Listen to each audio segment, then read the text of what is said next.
The broadcast is now starting. All attendees are in listen-only mode. Hello, everyone. Welcome to the third part of our Food Day Leadership Series on Community Change, Theory and Practice. My name is Catherine Castleman, and I'm a project coordinator with the Food Day campaign.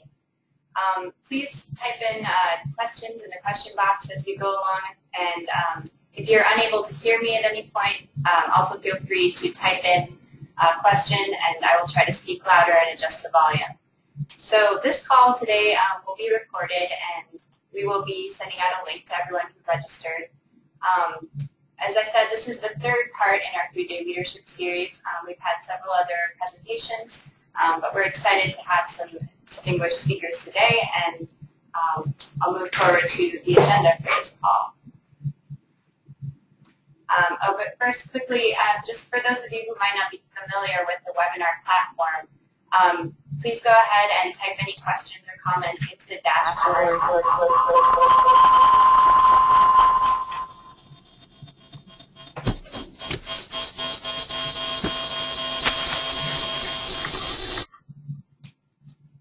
Sorry about that.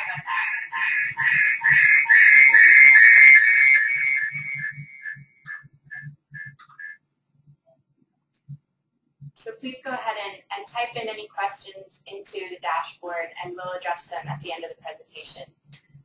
During the Q&A section, you can also press the raise hand button to be unmuted, and we'd love to have some dialogue with you in the audience. We will unmute you if you press that raise hand icon. This webinar, as I said, will be recorded. We'll send out a link to those of you who registered, and if you have any questions, please feel free to contact us at foodday@cspinet.org. So my name is Catherine Castleman. I'm a project coordinator with the campaign. I work in a variety of states here, and we work as a small team of 4. Today we're going to be hearing from some panelists. Unfortunately, Dr. William Brieger is out of the country, and we pre-recorded his presentation. So we're having some technical difficulties showing that right now. But the good news is you get to hear more from Kara Ryan, who is Program Manager at Common Health Action. And Kara, thank you so much for being with us. She's going to be talking about practices in the field using the theory of change and community change theory. So as I said, if you have questions for Kara or for Dr. Brieger, please do type them into the chat box. We'll be happy to send them along to Dr. Brieger, and he can respond to you. And also Kara will be happy to answer them at the end of her presentation.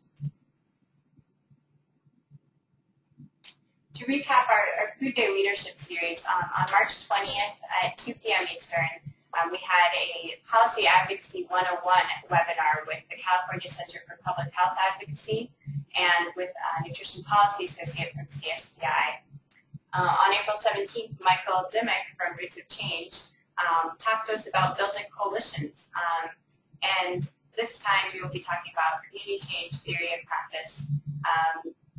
We'll have another webinar on June 19th at 2 p.m. Eastern, Tools for Policy Change with Mark Winnie, who is a consultant to many food policy councils around the country.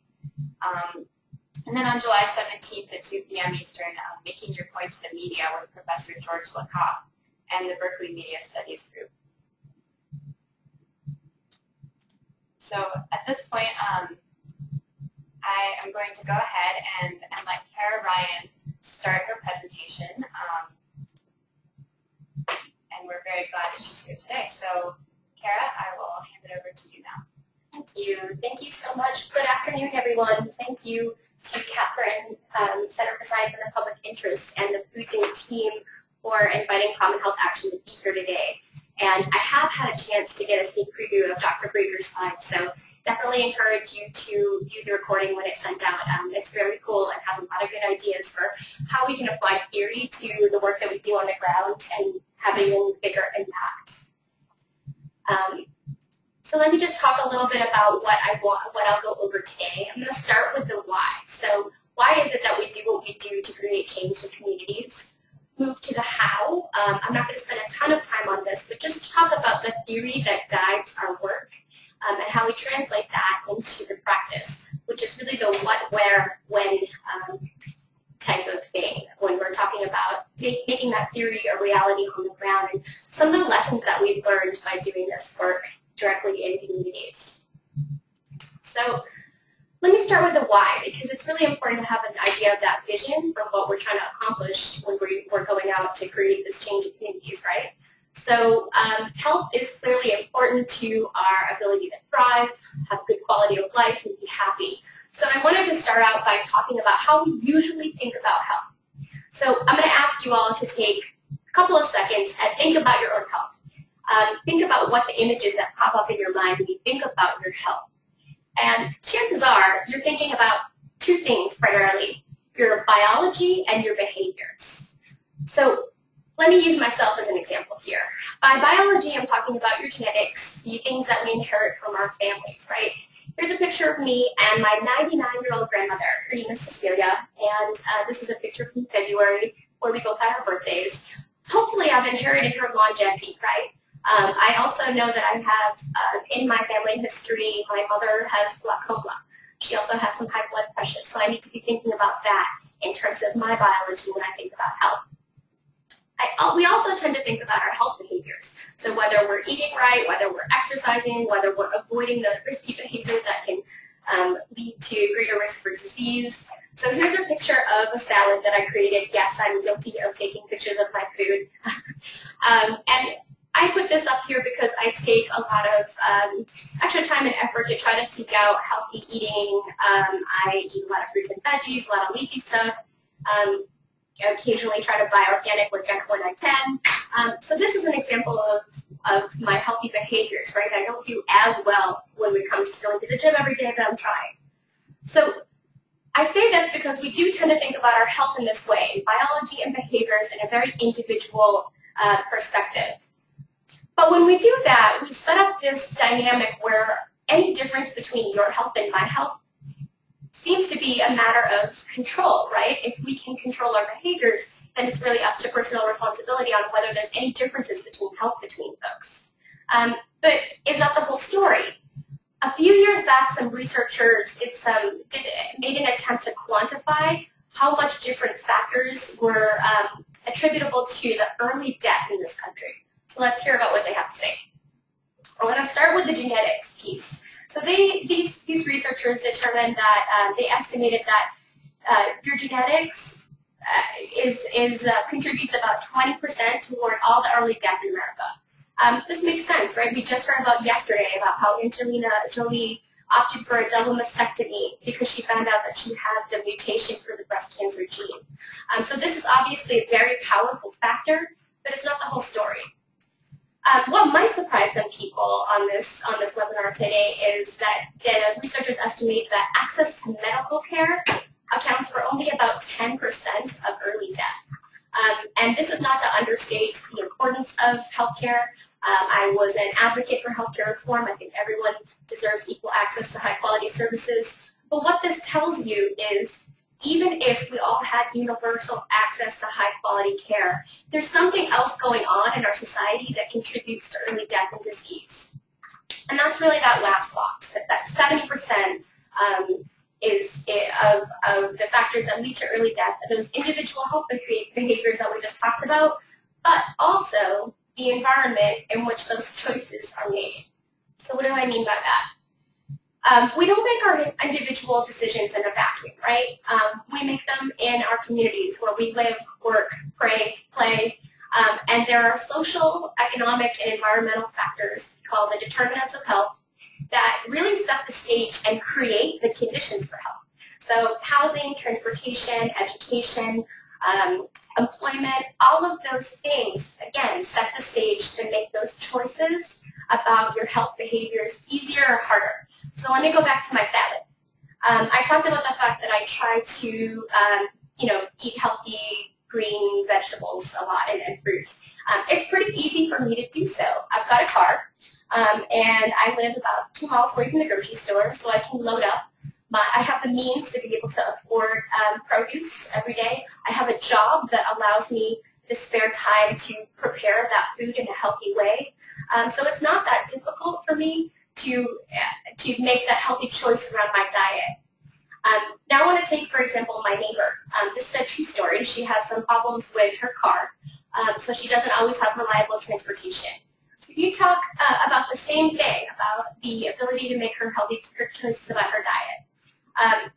If her car is acting up, then she's got to either rely on a friend or family member to take her to the store when it's convenient for them, or she has a couple options. She can walk to the bus stop, which is about half a mile to 3/4 away, and wait for the bus. It comes about once on the hour or so on the weekdays. I don't live in a city center.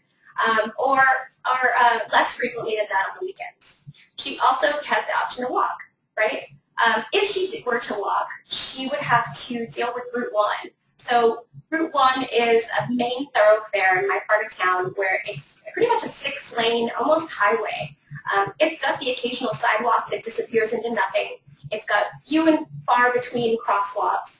And it's known for being a hazard to pedestrians who are trying to walk up and down and do their business and visit local businesses. So if my neighbor were to brave Route 1, head to the grocery store, she could buy only what she could carry with her, right, whether she's on the bus or not.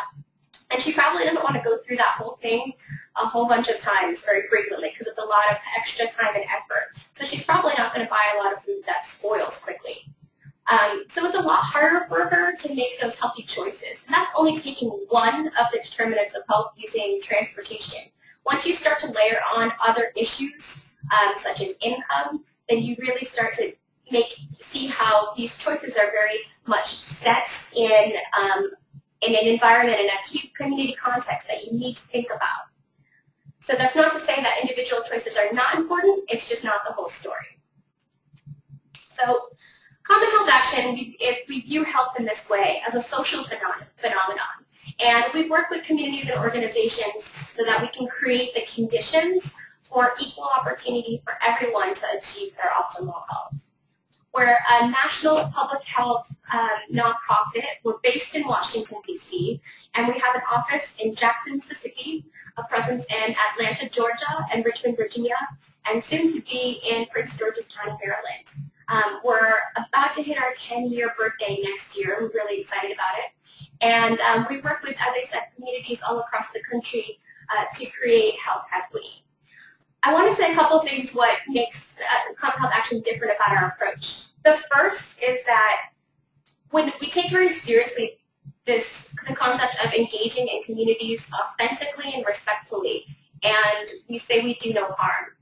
What I mean by that is there are instances, and we have seen it, where a group can drop into a community with money or with excitement about raising awareness about an issue, and then when the timeline is up, just disappear and not leaving any resources behind in the community to then act on and create change. And what that ends up doing is it can actually leave the community worse off than before. So we take very seriously that responsibility to leave resources behind and only engage in sustainable work. The second thing that we do is we try to take every opportunity to engage in what we call perspective transformation at the individual level, at the organizational level, and at the community level.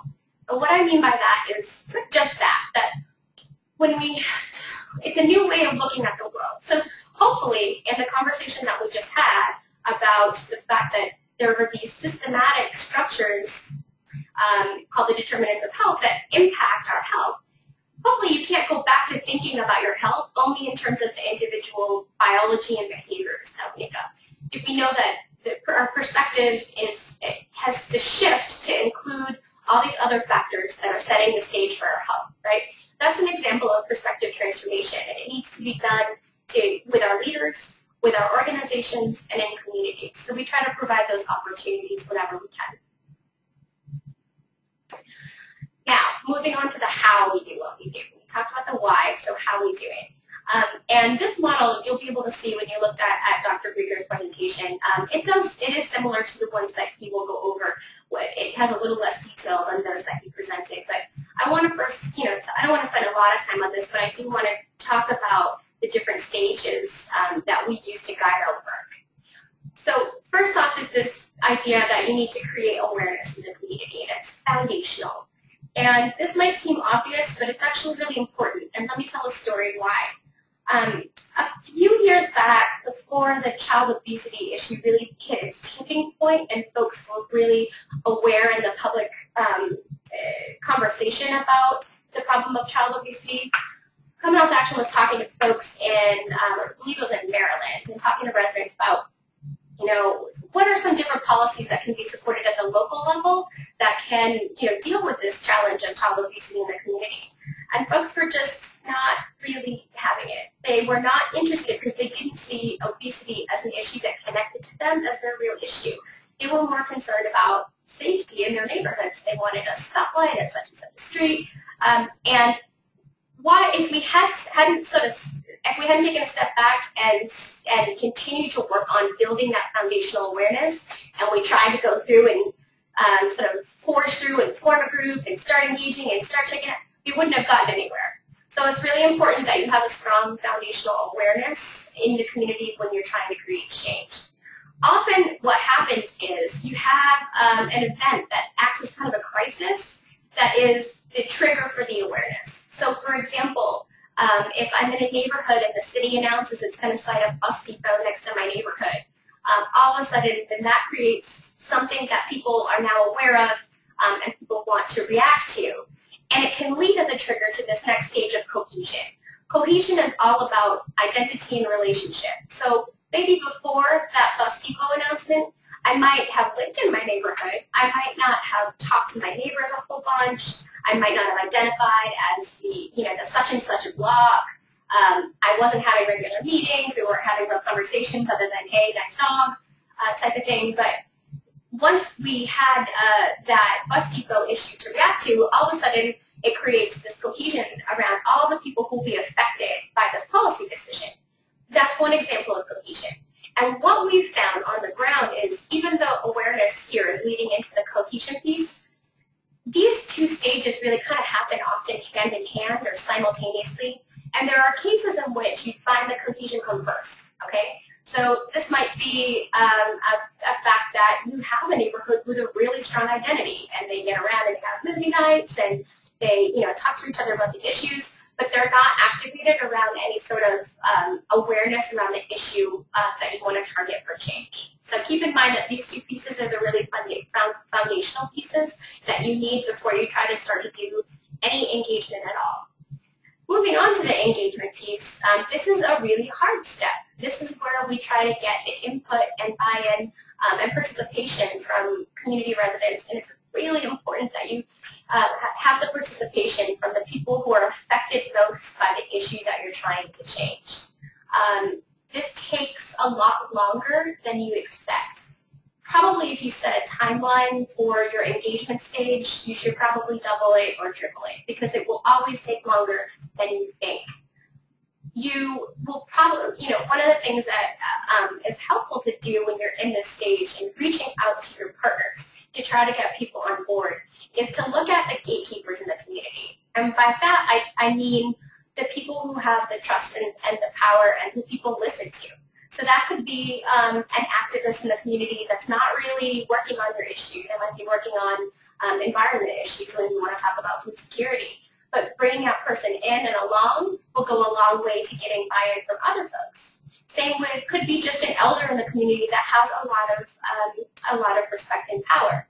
So you want to be thinking about who the right people are to reach out to, and you want to make sure that it's truly an inclusive conversation and you don't just have one or two people expected to speak for a larger group. It's all about having that everyone heard. And then the engagement piece is really important before you can get to the sexy stuff of the mobilization. So mobilization is obviously the action phase where you're getting everybody to do whatever it is that you're trying to accomplish, whether that's collect your signatures for your petition or meet with lawmakers or meet with a school leader who isn't necessarily an elected official, but someone who you want to make a decision that will leave your community better off. I have evaluation and feedback coming after mobilization, but sometimes what will happen is during your mobilization stage, you can get a little bit of the way down the road and figure out, hey, we've got new information here. We need to go back. We need to revisit and take a step back and go back to the engagement stage because you've got new information that's going to affect your strategy and the way you deploy it. So you know, moving along, of course, if you have successes and if you have failures, you'll want to evaluate how that went, make some lessons learned, and start all over again. But what I wanted to show in this model is that even though they're kind of ordered 1, 2, 3, 4, 5, a lot of these, a lot of times you'll see some things happen kind of simultaneously or out of order in practice. Oops. So, I want to talk about some of the work that Common Health Action does on the ground. And I'll start with the less hands-on stuff first, and we'll build up to the more hands-on stuff. This slide shows some publications that we worked with the NAACP, which is the largest and oldest civil rights organization in the U.S. And what we did is we developed the first 2 products on the left and in the middle. They are toolkits that are directed toward the NAACP units so that we can walk them through the stages in this model that I just talked about, right? So that we can help the units create community change in their own communities, specifically around 2 issues. One, childhood obesity, which is, as folks might know, a major issue in the African American community, along with Latinos and Native Americans, and also around education. This piece, Misplaced Priorities in the middle, is targeted to help the units make the argument to state lawmakers to invest less in their prison systems in their states and their communities and put that money into improving the education system. That's really important because education is the single most powerful predictor of our health outcomes. It's a really important determinant of health that we need to think about.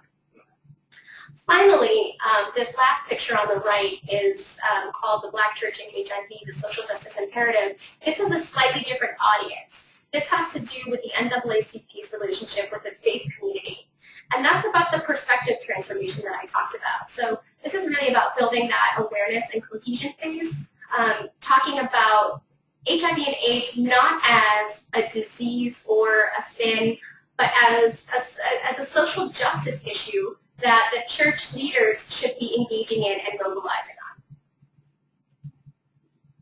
All right, let me move to Texas. So this is a really fun project, and back in 2010, the Texas State Department of Health Services received the largest community transformation grant, which was $50 million.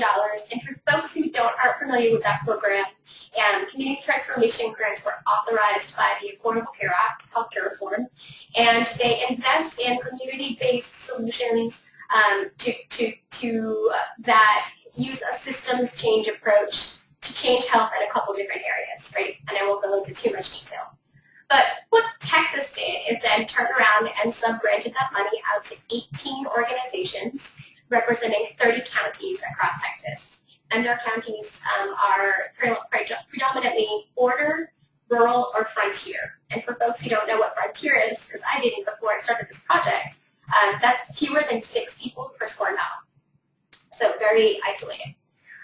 So those are the communities in which the CTG subgrantees are working. One of the things about the program is that it explicitly requires working to reduce health disparities in communities.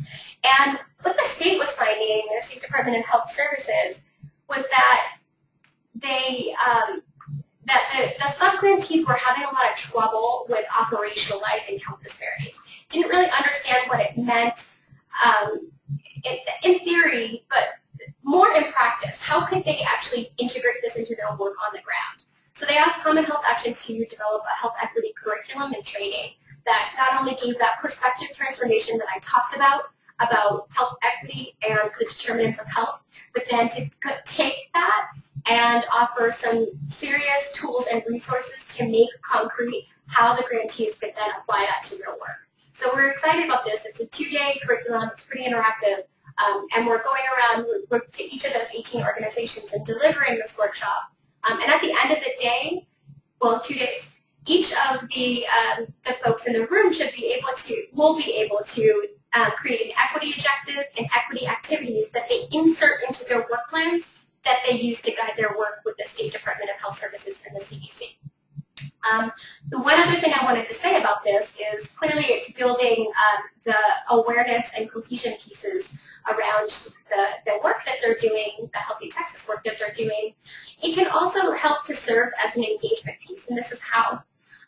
We ask the organizations that are the sub-grantees to invite their partners and their community members so that they can all learn together. And it's a great strategy if, for example, we heard from folks, because before we created this curriculum, I want to say as an aside, we, in particular my colleague Mark, who runs this program, manages this program, we did a survey and some in-depth interviews with folks to find out what they needed to take away. And they were having some trouble getting into building trust in some of the more rural communities or in certain other communities. So the idea is by inviting folks to their partners who they want to partner with in this program, it's an opportunity to engage folks who might not otherwise be interested in working with them so far. Let me move on to Ohio. So this is a recent example of some of our work in the engagement field. The Cuyahoga Board of Health, I don't know how many public health folks are on the webinar today, but the Cuyahoga Public Board of Health is heading up a community health improvement partnership to develop their community health improvement plan. And what that means is they work with community members, they engage members of the community and partners all throughout the county to help to prioritize the important health issues in their community and set out a plan for action for the next set period of time. And this work has been going on for several years, and they were really successful at bringing people in and getting their opinions and getting a real good picture of what's going on health-wise in the county. But they were having trouble narrowing down the priorities for action. So I want to say they had 22 or 24 different priority areas that were all important, but you can't take action on 22 things at once, right? You have to have some sort of system where you prioritize them. And they just weren't getting there. So they asked Common Health Action to come in and help them with a process of prioritization. And I won't get into the details. It was essentially some rapid definition work and consensus building, and we had some voting. But at the end of an 8-hour day, the group had identified 4 priorities, and one of them was eliminating racism as a social determinant of health. That's pretty huge. So they are really excited with that outcome, and the next stage will be moving on to their planning for the mobilization stage. How are they going to implement that? What does that look like? So we'll be continuing to work with them. That's pretty exciting.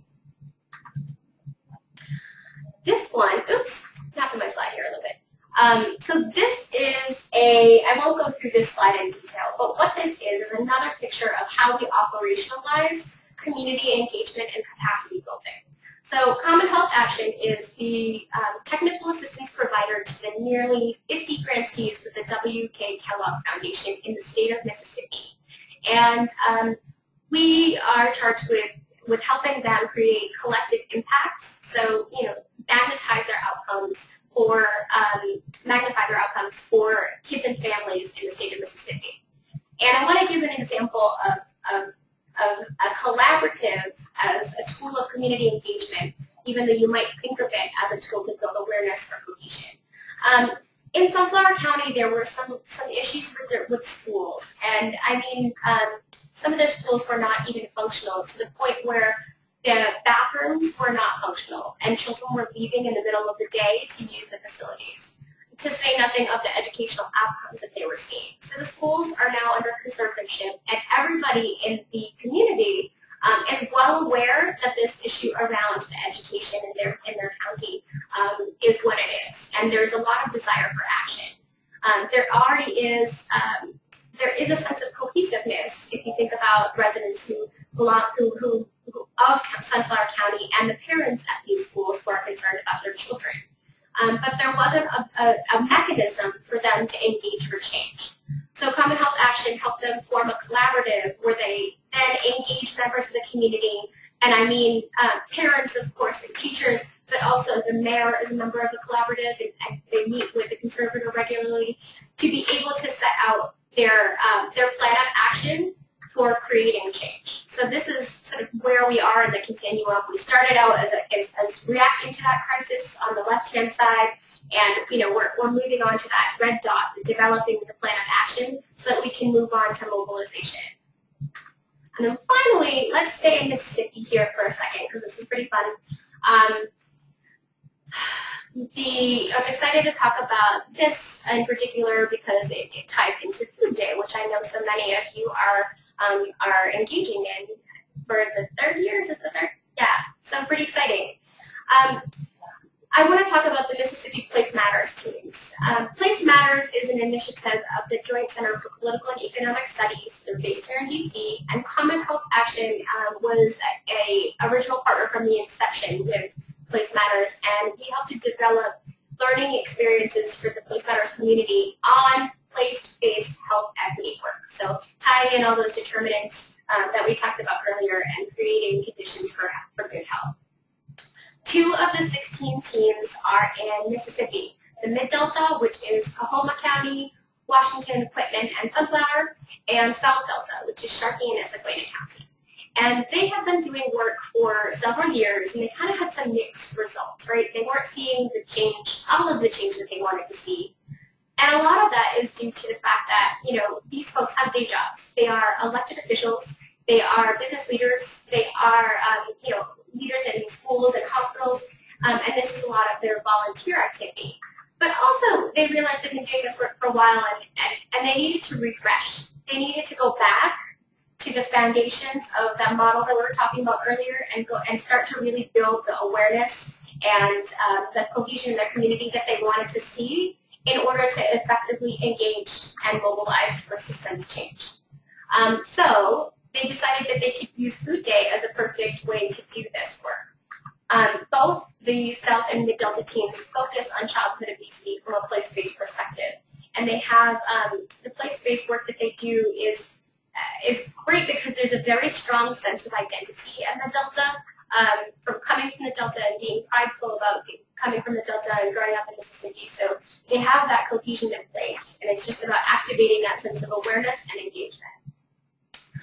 So here's a picture of the Food Day events that each of the teams engaged in last year. The picture on the left is a flyer that was in the window of the community center where the event was being held. The picture on the right is a picture of the agenda with a Bible on top of it because it was held in a church.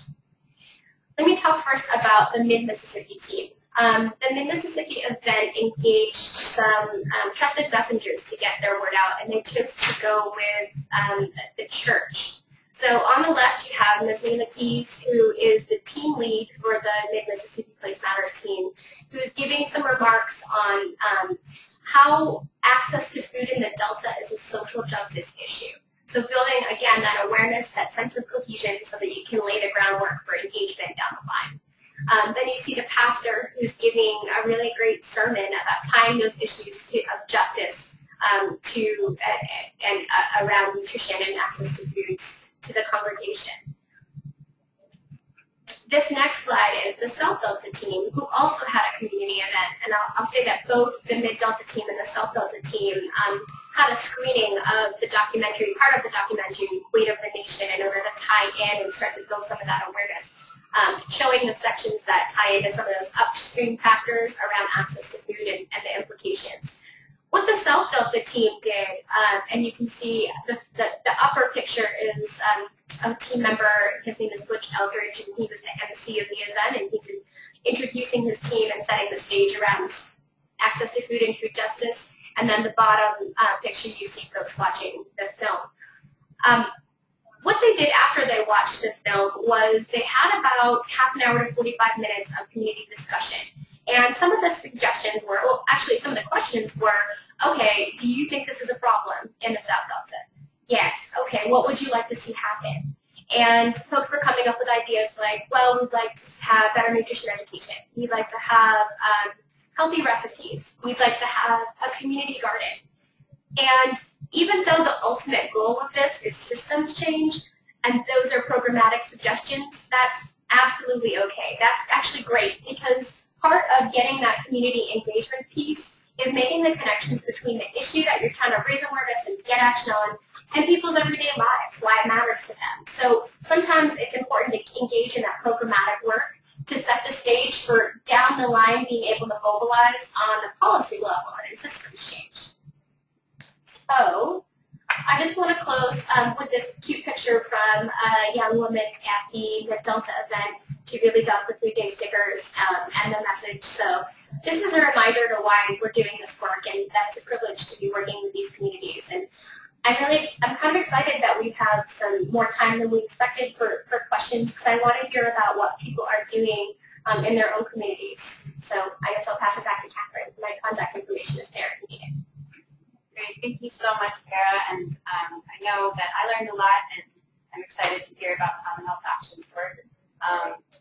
And I did have a chance to go to one of the screenings of Weight of the Nation in Prince George's County last year, and it really was a really fascinating discussion. It raised a lot of awareness, and you know, had a few people an opportunity to talk about these issues that they maybe hadn't considered before. So if you're considering, you know, trying to raise awareness in the community, we also have a film screening guide for Food Day, so there's a lot of different films you could consider showing, and you know, get that conversation started, get that engagement piece going, and as Kara was saying, help to shift the perspective so that you're really engaging your community and meeting people where they are.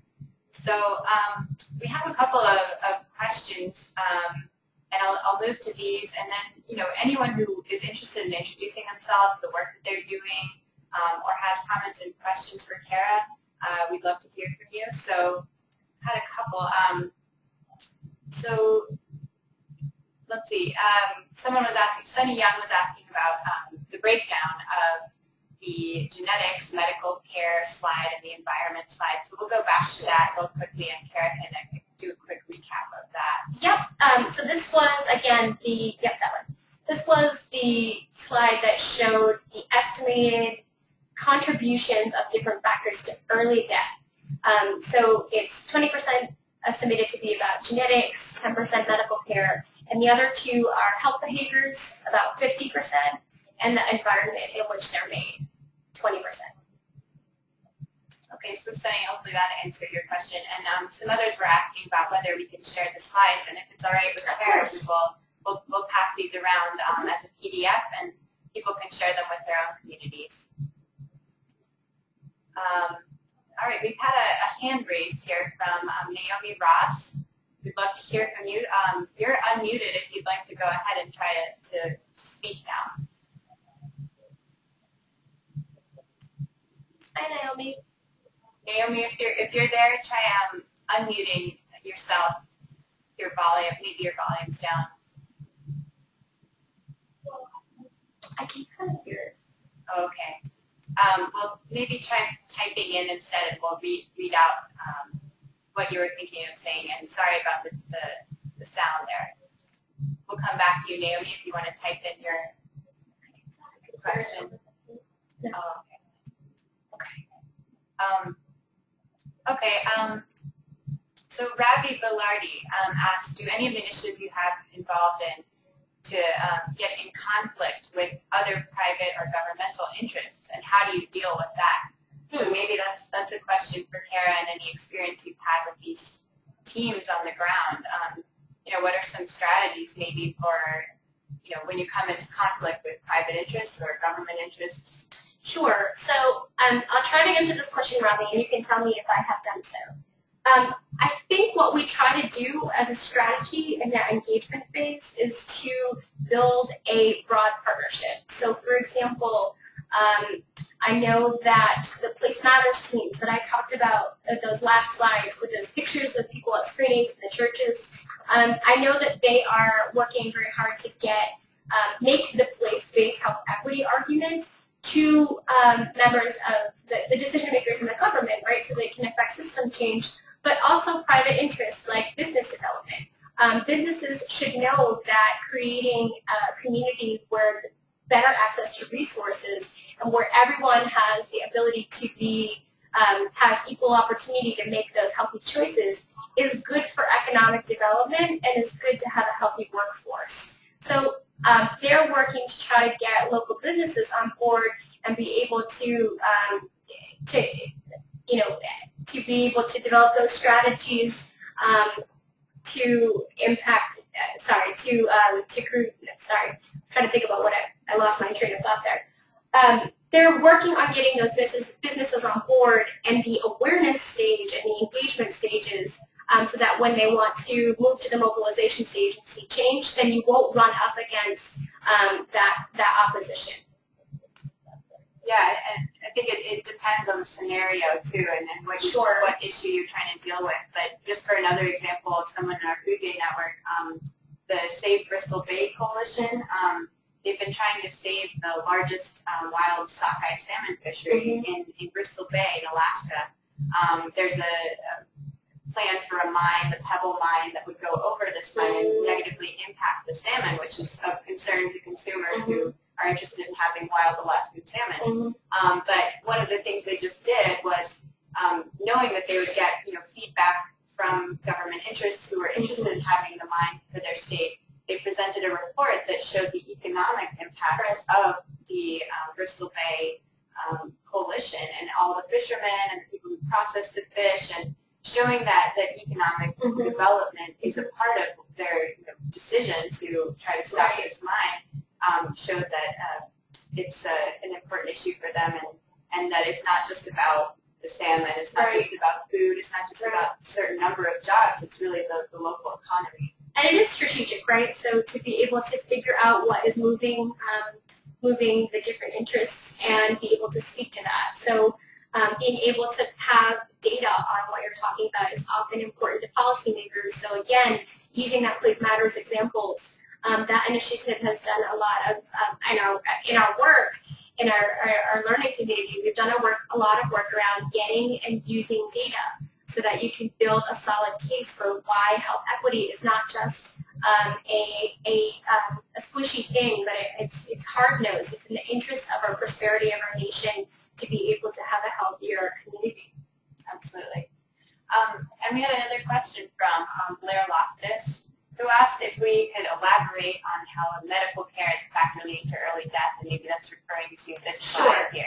So I can tell you what the study says, which is that access to medical care, and I hope I said it that way, because they didn't do that, there wasn't an exhaustive sort of breakdown of things like medical error that were taken into account from what I know about this study. It's more of access to medical care's contribution to the early death being less than what you think. Because medical care is important once we become sick, but it's not necessarily the factors that are driving the poor health outcomes before you get down the line to when you have the disease and you need to manage it. And Kara, while we're waiting for anyone else who's interested in explaining what they do, their work on the ground, or if they have a question for you, please feel free to type those in for the audience. But while we're waiting for that, I wanted to ask, what are some examples of obesity-related projects that you've worked on, or what are some sort of advice taglines that you've learned, or summarizing some of the experiences you've had with obesity-related projects or food-related projects that might be useful to our audience? Like, do you need to spend more time engaging around those projects? Do you feel like people are generally aware of the issues around food and obesity, or is there a lot that needs to be done just to raise that awareness before we move into the mobilization stage? Yeah, I think this kind of goes back to when you've seen one community, you've seen one community, right? So it'll depend on where you are. So you need to find out whether there is that baseline level of awareness and about how it affects people's day-to-day lives. So, for example, going back to Mississippi, where the South and Mid-Delta Place Matters teams are doing their work, I don't think that people are not aware that obesity exists, right? They almost can't not be, because what you see is a lot of times we tend to point toward Mississippi as having a lot of negative problems. And the reality is there's a lot of incredible assets in the community, and particularly the Delta where these folks are working. There's a huge sense of pride. There's a rich culture of the blues and history. And we found that in the Delta, when you're talking about obesity, because you asked about strategies about how to build awareness and move to that engagement before you can mobilize, right? When you're talking about these issues, it helps to tap into that sense of place and sense of cohesion. So the Delta has a really rich, and that's the strategy of the Place Matters teams right now. They have a really rich agricultural history and context. But what has happened is, of course, the farms have been bought up by agribusiness. The small farmers who have stayed are usually growing the commodity crops. So no longer is the Delta really growing food for its people. There's tons of farms everywhere. There's tons of agriculture. But the irony is it's not growing the fresh fruits and veggies that people need to be able to survive. And you have a lot, so there's not very much access to fruits and veggies. I told the story of actually for Food Day, when I was down in Marks, Mississippi, and I was meeting Miss Lila for lunch. I stopped in one of the 7-Eleven type of stores. It was a local chain. And I was surprised that, right, it wasn't surprised that I walked in and I saw liquor on one row and then soda on the other, because that's common in any convenience store. But I was surprised that there was one shelf of milk, one shelf of water. The milk had about 3 or 4 gallons of whole milk only, and it was $6. So of course you're going to get the on sale soda. Even the water was more expensive. So I was surprised to see that. I've never seen $6 milk before, and maybe folks in the audience have. And I live in an inexpensive market, so that sort of thing is really important to understand where the community is at. The local context is really critical before you start to, and I think that also applies to the mobilization stage, right? Not every policy solution is going to be right for your community. So you need to figure out what people want to see, what they're going to get excited about, how they can have programs that will get them engaged and make that day-to-day connection, and will then be motivated to take action for it, to see the change that they want it. Absolutely, and I think that's one of the main points of Dr. Brieger's presentation too, is that the community has the resources to develop itself, and what it requires is the sort of people with vision to come and help tap into that and utilize the resources of the community to drive change. So I encourage everyone to take a look at that YouTube link that we'll send out with the notes with Dr. Brieger's presentation, because he goes into detail as well on how do you identify the resources that are in your community. How do you use those to build cohesion, to engage, to mobilize, and then to present feedback? And once you've tried something out, who do you go to next? Right. So these are questions that I know a lot of you face in your communities, because you're trying to be leaders not only for Food Day, but for larger change and systems change in your community. So is there anyone else in the audience who would be interested in sharing what they're doing currently on the ground, questions they have for Kara, or ideas they have about Food Day, or questions you have about Food Day for me? We sort of started this leadership series webinar series to develop the skills and capacity of our organizers, and to hear from experts in the field about what they're learning, what they see, and the theory and the practices that they use. So this is really, this series is a chance for you to engage directly with them, and for you to have a chance to see what else is happening around the country in terms of community change. So at this point, I think if there are no more questions, we'll go ahead and wrap up. Kara, do you have any last words? Or? No, I guess if you can show that last slide with my contact information, what I would like to do is just ask people to go ahead and send me an email or give me a call, and I would love to hear more about the work that you all are doing for social justice and food justice in communities. I think it's really important that we constantly connect and refresh, because it's not easy work, and it's not going to be over next week, right? We're in it for the long haul. So anytime that we can share ideas, strategies, I think it's really cool. So thank you for providing this space for everybody. Yeah, absolutely. Thank you for presenting. And thanks, audience, for joining us. I'll leave Kara's contact information here, and we'll send that out with the the slides in our follow-up notes. And I will also send Dr. Brieger's presentation on YouTube so that you can all view that as well. I hope this presentation piqued your interest in the theory of community change so you can delve into it a little bit more.